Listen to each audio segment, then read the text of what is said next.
Good day, ladies and gentlemen. This is Pastor Alan Clark of Chesapeake Village Church, part of the Alan Clark Evangelistic Association. We're very pleased that you could be with us and glad that you could be a part of our video podcast today. We celebrated the Thanksgiving holiday this week, and most of us sat around a table with a big turkey and stuffing and gravy and enjoyed the great food and the fellowship. Certainly, one of my favorite things to do is to enjoy food with fellowship and friends of family, and it was wonderful, and I certainly had the opportunity to do this. What I'd like to focus on today is what should be our goal in celebrating this holiday every day of the year. That is, being grateful. The pilgrims in the days of antiquity meant for this day to be a day of gratefulness. So what does it mean to be grateful? Let's take a look. My approach may be a little different than maybe you've heard in the past, so here we go. Again, the question is, what is being grateful? According to the dictionary, being grateful means a feeling and showing of appreciation of kindness, being thankful. My question to you is this: are you grateful for the people and those things that make up your wonderful existence? Are you grateful for the people that you come in contact with throughout your day? What conversations do you have verbally and mentally with yourself?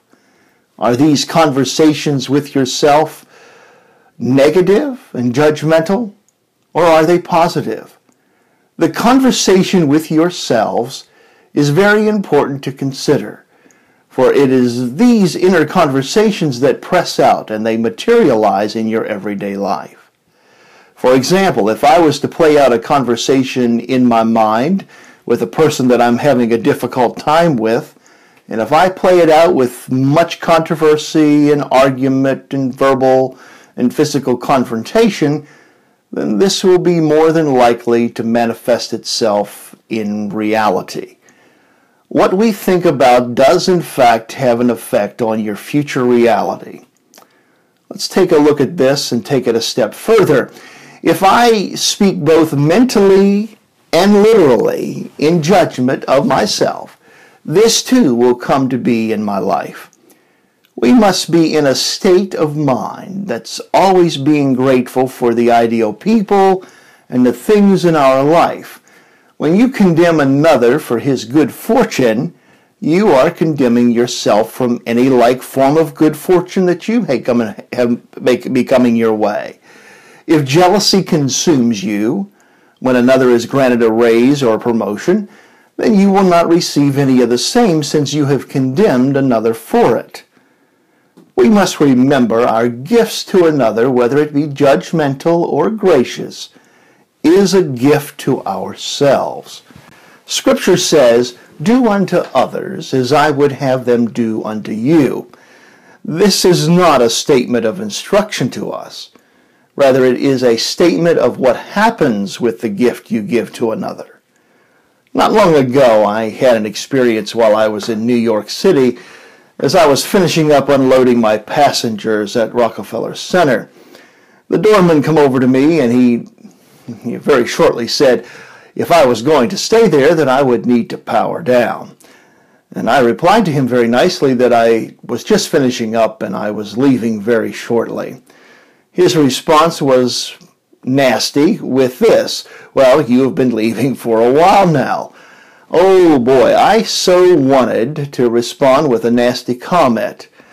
However, I remember the scripture says, "Be still and know that I am God."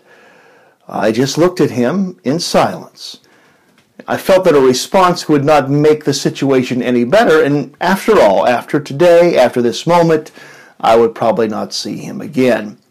I also know this: for whatever gift that I may give to another, whether it be nice or being nasty, it is essentially a gift that I give myself. What I pass along to others, if rejected by them, will in fact return unto me.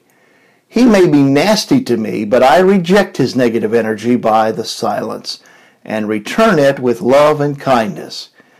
Yes, some will insist on you receiving their negative gift by continuing to lash out with insults and ridicule, but you must ignore this with silence and turning away with rejection by love. Always understand that this person is probably wrestling with something inside their lives. Also, show love and grace. There will always be someone on their level of spiritual growth to handle those who choose violence. However, those of us with the enlightened mind must remain in control, being the master of our mind and our faculties. Again, Scripture says, "Be still and know that I am God." We must still our tongue and be firm in the belief in knowing that God dwells within us. Therefore, we are in control of our own manifestations, which come to be and press out in our lives. Let us take note of the conversations we have both verbally and mentally. Let us make sure that they are with gratefulness and with love. This is Pastor Alan Clark. Until next time, God bless, and you have a beautiful day.